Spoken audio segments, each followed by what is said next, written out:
fazer o que é errado, injustiça.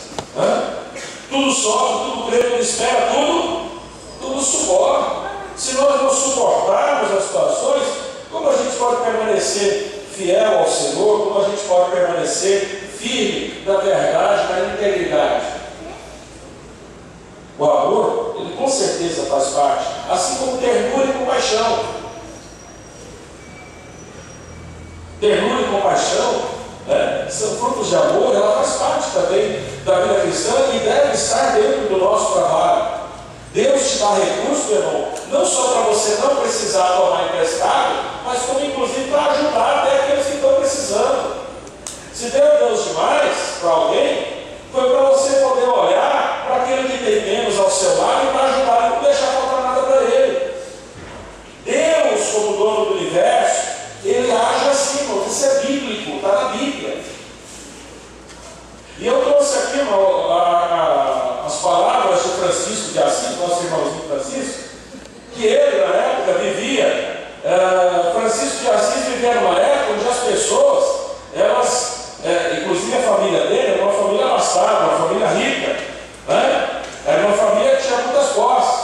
E eles iam lá com muita hipocrisia, iam lá para a igreja, adorar, entre aspas, a Deus, mas estavam lá, na verdade, era mostrando o quê? A sua pompa, da riqueza, as suas roupas, os seus vestidos, os seus bens, dando ofertas assim, na frente de todo mundo, para todo mundo. Aí lembra muitos fariseus da Bíblia, A gente vê muito isso.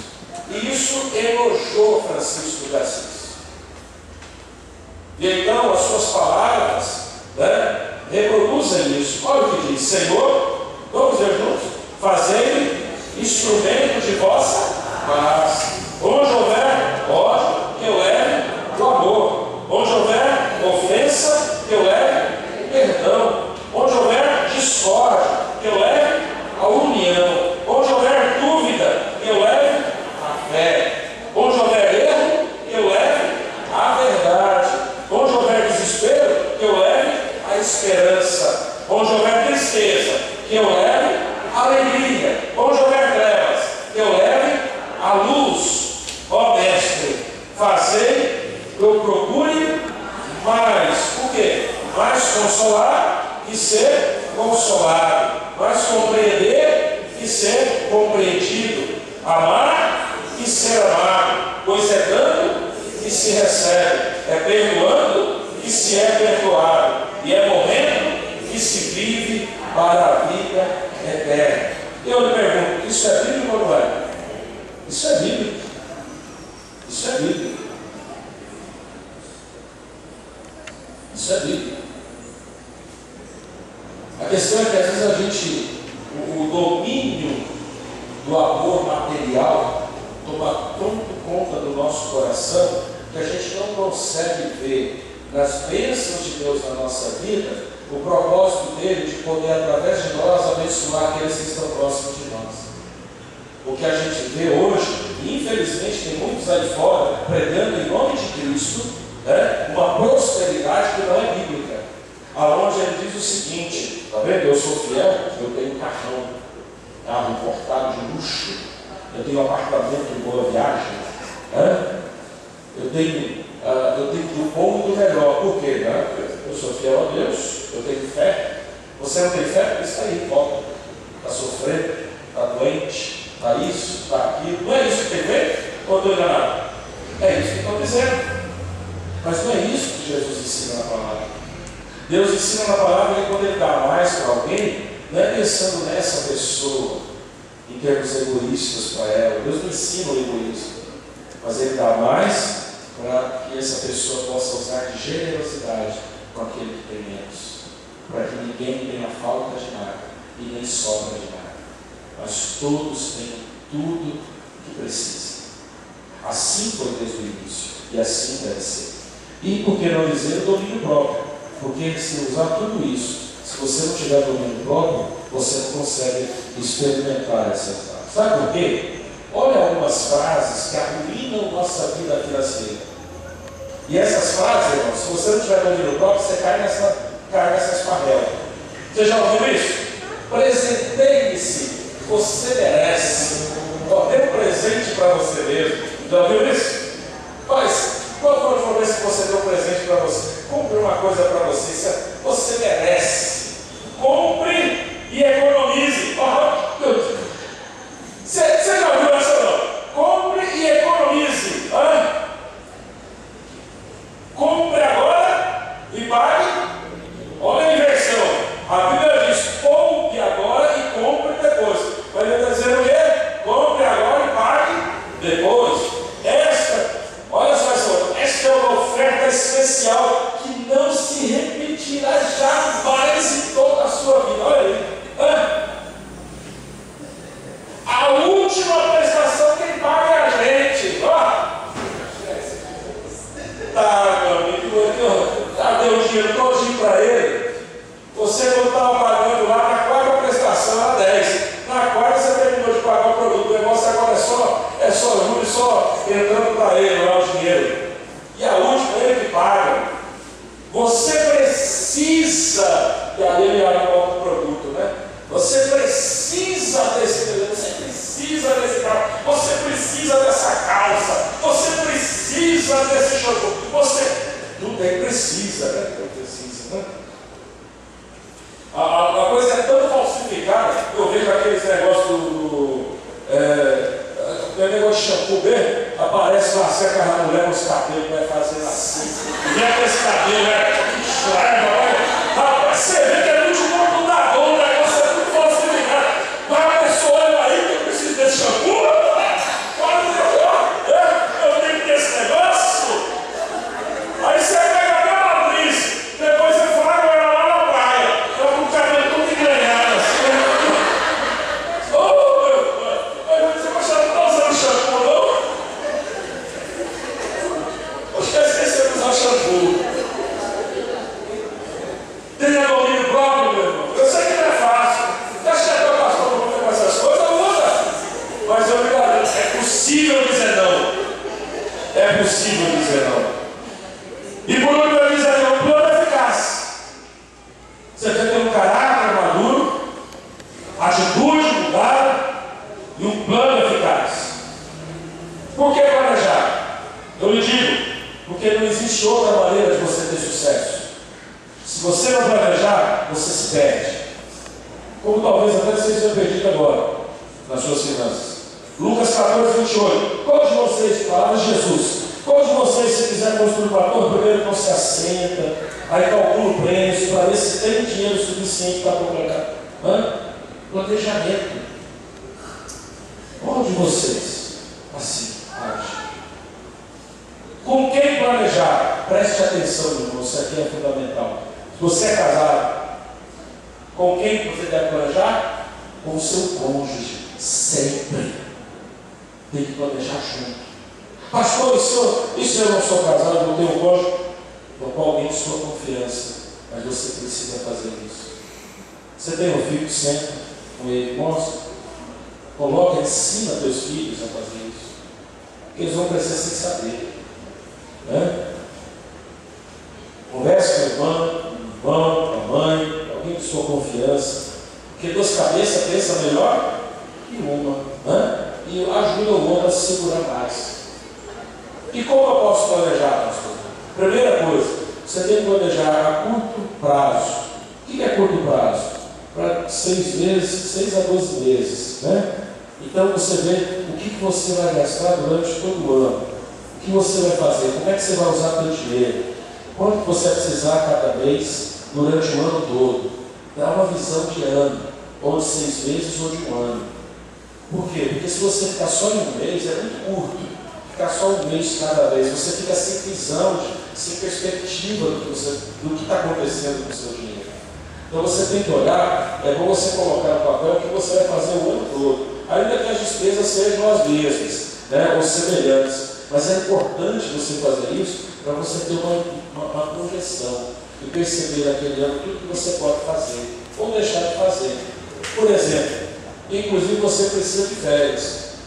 Lembra daquele negócio de necessidade, desejo, de qualidade, desejo? Você acha que férias é necessidade, desejo, o que é? Férias é o quê? É necessidade. Sabia disso? sabe por que é obrigatório o trabalhador ter as férias? Porque isso é importante, isso faz bem para a tua saúde física e mental, para a tua saúde familiar, para a tua saúde social. Isso envolve tudo isso. Por isso é necessário. E você planejar como? Fazendo um orçamento, colocando ali quanto que vocês ganham, quais são as suas necessidades, aquilo que vocês têm de responsabilidade todo mês. Colocando aquilo, organizando isso no papel. Não adianta fazer na cabeça, porque todo mundo faz um pouco disso de cabeça, não faz? Se alguém chega assim, né? Se por acaso assim, o filhão chega e fala assim: mãe, compra para mim, compra aquele carrinho para mim, o que ela vai fazer? Ela vai falar assim: bom, eu ganhei tanto, eu já paguei isso, mas já está faltando pagar aquilo e aquilo e aquilo. Não faz isso?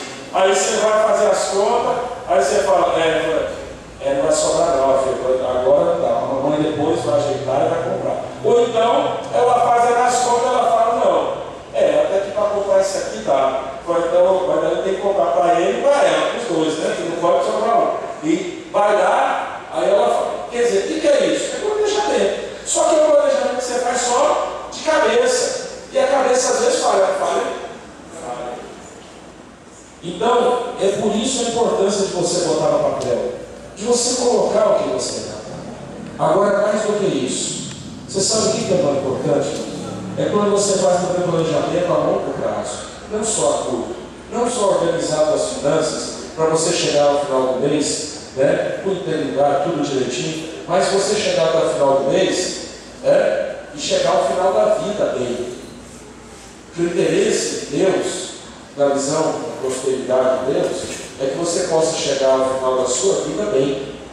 Por exemplo, muita gente aqui está trabalhando dia após dia, mas de repente não está pensando na aposentadoria, não está pensando como é que vai ser mais tarde, aonde vai passar a velhice. Outros que chegaram, muitas vezes, não chegaram pensando direito nisso, e muitas vezes estão sofrendo, né? Outros que se preveniram, chegaram e estão até bem organizados, e estão se sustentando bem. Mas é necessário pensar. As pessoas, de modo geral, principalmente o brasileiro, ele não tem aquele pensamento como eu estava fazendo aqui, para daqui 15, 20, 30 anos. Mas a gente precisa pensar nisso. Porque se você não planejar, ninguém vai fazer isso por você. E quando chegar aquele dia que você não vai estar mais trabalhar, a coluna já pesar, que as pernas cansar, e você falar: agora eu quero dar descansar, você não vai aguentar. E você vai descansar onde? Com o quê? De que maneira você vai se manter? Alguns pensam assim: mas não sei nem se eu vou estar vivo. Mas o problema é, se você tiver.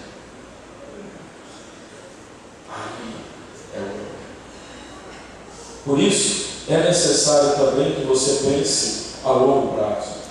A compra de uma casa ou de um carro é um planejamento a longo prazo, né? De repente, até você fazer um negócio próprio é um planejamento a longo prazo. Você não consegue isso só em um ano ou dois. Você tem que pensar um pouco mais além. Mas tudo é possível a partir do momento que você colocar isso diante de Deus e começar a orar e ali planejar. Você pode se organizar e é possível você chegar lá. A questão é: você consegue, permita-se ser transformado por Deus. E você poderá experimentar toda a prosperidade que Ele reservou para você. Romanos 12:2 diz: não se amoldem ao padrão deste mundo, mas transformem-se pela renovação da sua mente, para que sejam capazes de experimentar e comprovar a boa, agradável e perfeita vontade de Deus. Por isso, queridos, eu quero dizer que o que nós tratamos hoje foi algo que eu creio que é a base para que todo mais possa ser organizado na sua vida. Se você não tiver uma mudança de atitude, se você não zelar pelo seu caráter, para que ele amadureça, você não continue ainda se comportando como um adolescente, como uma criança, mas com caráter maduro, com responsabilidade, diante daquilo que Deus colocou em tuas mãos, então não tem nada que vai faltar para você. E não há nada que você não possa alcançar, se assim você proceder. Planejando, colocando diante do Senhor, tudo lhe será possível. Vamos orar? Feche os seus olhos. Vamos falar com Deus. Pai bendito, eu rogo a Ti, em nome de Jesus, que o Senhor possa ajudar a cada pessoa que está aqui essa noite, cada família que está aqui representada, a compreender os valores do Senhor e da Tua palavra, possam experimentar esta maravilhosa, perfeita, agradável e boa vontade do Senhor com relação à nossa área material, à área das finanças. Senhor, eu mesmo sofri muito já no passado, mas aprendi com o Senhor. E sei que muitos aqui também o sofrem e podem aprender contigo. Ajuda, Senhor, dá entendimento, dá sabedoria do alto, para que aqueles que hoje estão se endividados possam se ver libertos no nome de Jesus dessas dívidas e possam, Senhor, prosseguir com uma vida íntegra sem mais se escravizar, se deixar escravizar novamente. Ajuda, Senhor, para que todos aqui que estão ouvindo a Tua palavra possam recebê-la nos seus corações e colocá-la em prática, porque assim tudo mudará. Assim a Tua vida abundante se tornará realidade em nós. Obrigado por tudo que o Senhor nos tem feito. Em nome de Jesus. Amém. Meus queridos, eu queria pedir a ajuda aqui de pelo menos umas 2 ou 3 pessoas. Pode vir aqui rapidinho? 2 ou 3